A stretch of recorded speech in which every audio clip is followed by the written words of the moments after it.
and welcome to Housing TV News at the top of the hour, coming to you from our studios in the nation's capital, Abuja. I am Siama Ali Ibrahim. Our top stories: Nigeria secures major wins, gets permanent seat on the board of African Central Bank. Vice President Kashim Shettima arrives Addis Ababa to represent President Bola Ahmed Tinubu at African Union Summit. Minister Dengiwa pushes for quick completion of 1,550 army housing units. And on the foreign scene, Trump to meet early troops behind Venezuela's Maduro capture. Now, the news in detail. Nigeria has recorded major diplomatic and institutional gains at the 39th session of the Executive Council of the African Union, reinforcing its leadership in Africa's economic integration, peace, security, and democratic governance. A key highlight was the decision to grant Nigeria a permanent seat on the board of the African Central Bank, further strengthening its influence in shaping Africa's financial architecture. That decision also extends Nigeria representation to the board of the African Monetary Institute, a precursor to the establishment of the African Central Bank, underscoring Nigeria's technical strength and economic importance in advancing monetary integration on the continent. In the area of peace and security, the session saw the successful election of candidates jointly endorsed by the Economic Community of West African States to the Peace and Security Council.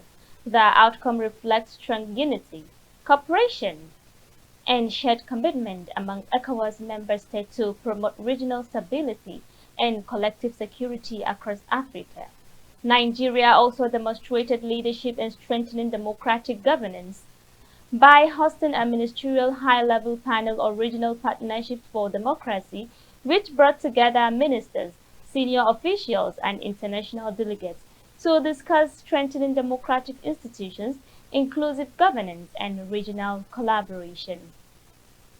Overall, Nigerians' achievements at the session reaffirm its commitment to the core ideals of the African Union, particularly in promoting economic integration, institutional development, peace, security, and democratic governance across the continent. The federal government reiterated its dedication to working closely with member state and regional bodies to advance shared prosperity and sustainable development in Africa. Still on the national level, Vice President Kashim Shettima has arrived in Addis Ababa, Ethiopia to represent President Bola Ahmed Tinubu at the 39th Ordinary Session of the African Union Assembly, scheduled to be held from February 14 to February 15. The Minister of Foreign Affairs Ambassador Yusuf Tuga disclosed this in a statement issued on Friday by Kibema Ibenfa, spokesperson of the ministry. The vice president was received on arrival at Bole International Airport by the Ethiopian Minister of Innovation and Technology, Dr. Bilet Mola, and the State Minister of Foreign Affairs, Ambassador Behano Thigaya. Also present to welcome him were Tuga, head of the Nigerian Embassy in Addis Ababa, and other senior government officials. Toga revealed Nigeria recorded significant diplomatic and institutional achievements that consolidated its leadership role in advancing Africa's economic integration, speaking on peace, security, and democratic governance at the just concluded 48th session of the Executive Council of the African Union.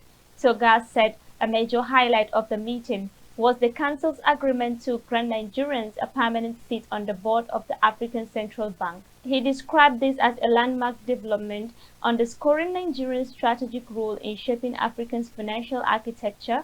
According to him, the decision also extends Nigeria representation to the Board of Technical Convergence Committee of the African Monetary Institute, the precursor to the establishment of the African Central Bank. He noted that this development affirmed Nigerian technical capacity, economic significance, and commitment to advancing Africa's monetary integration agenda. Members of the Joint National Assembly Conference Committee, constituted to reconcile differences in the Electoral Amendment Bill passed separately by the Senate and the House of Representatives, are expected to meet on Monday as lawmakers move to transmit a harmonized version to President Bola Tinubu for assent. Reports on Thursday said that the joint panel made up of members from both chambers has been given a one-week window to resolve contentious provision in the bill, notably those dealing with the electronic transmission of election results. The decision to harmonize the bill follows the passage of different versions by the Senate and the House, particularly on the role of technology in result collation and transmission under legislative procedure where both chambers pass varying texts of the same bill. A conference committee is set up to produce a single version acceptable to both sides before the transmission to the President. The current amendment progress is coming on the heels of the controversies that throughout the 2023 general election, especially the failure of the Independent National Electoral Commission to upload presidential election results to its result viewing portal in real time. Now, the Minister of Solid Minerals Development, Dele Alake, has vowed to ensure justice for a police officer killed on Wednesday during a joint patrol operation in Niger. The team comprised of the Nigerian Security and Civil Defense Corps, the Nigerian Police Force, and local security operatives known as Anti-Drug Control ADC in collaboration with Defense Corps, the Nigerian Police Force, and local security operatives known as Anti-Drugs Control, collaboration with Millennium Metals Mining Company. Alake made this known in a statement by his special assistant on media, Shegun Tomori, on Thursday in Abuja. Recall that the Niger commandant of the NSCDC, Suberu Anivei, said that the officer was killed at Zuzungi Katregi in Kacha local government. Anivi said that the incident occurred during a routine operation to curb illegal mining and prevent the unlawful smuggling of solid mineral from the mining site of Millennium Metals Mining Company. He said that the team was attacked by armed illegal minerals while intercepting suspected smugglers, killing an officer and setting an NSCDC Hilux vehicle ablaze. Responding to the incident, the minister said the relevant security and intelligence agencies had been placed on red alert to bring the perpetrators to justice, saying those involved will be smoked out. Rivers State Governor Siminalayi Fubara has dissolved the State Executive Council and relieved all special advisors of their appointment. He also appointed Onwuka Nzishi as the new Chief Press Secretary, while the former Chief Press Coordinator Nelson Chukudi was removed from office. The decision was conveyed in a government special announcement issued in Port Harcourt on Thursday, directing all commissioners and advisors to immediately hand over to permanent secretaries or the most senior officers in the ministries. Reports indicate the move is linked to a recent peace deal brokered by Bola Ahmed Tinubu between Fubara and the Minister of the Federal Capital Territory, Nyesom Wike, in Abuja. This marks the third intervention by the president in the political tensions involving the governor, his entrenched political ally, Wike, and members of the Rivers State House of Assembly. Following the dissolution, Fubara is expected to submit a fresh list of commissioner nominees to the Rivers State House of Assembly, led by Martin, for screening and confirmation. As part of the reported agreement, the new cabinet may include some loyalists of the former administration, while certain previous commissioners could also be reinstated. We take a pause here, and up next are news stories from the build sector. Do stay with us. This is Housing TV Africa on YouTube and click on the subscribe button. Subscribe to Housing TV Africa to stay updated on latest happenings in Nigeria's housing sector. Follow our social media pages, like and share our posts. On Facebook, Housing TV Africa. On Twitter, Housing TV Africa. Instagram, Housing TV Africa.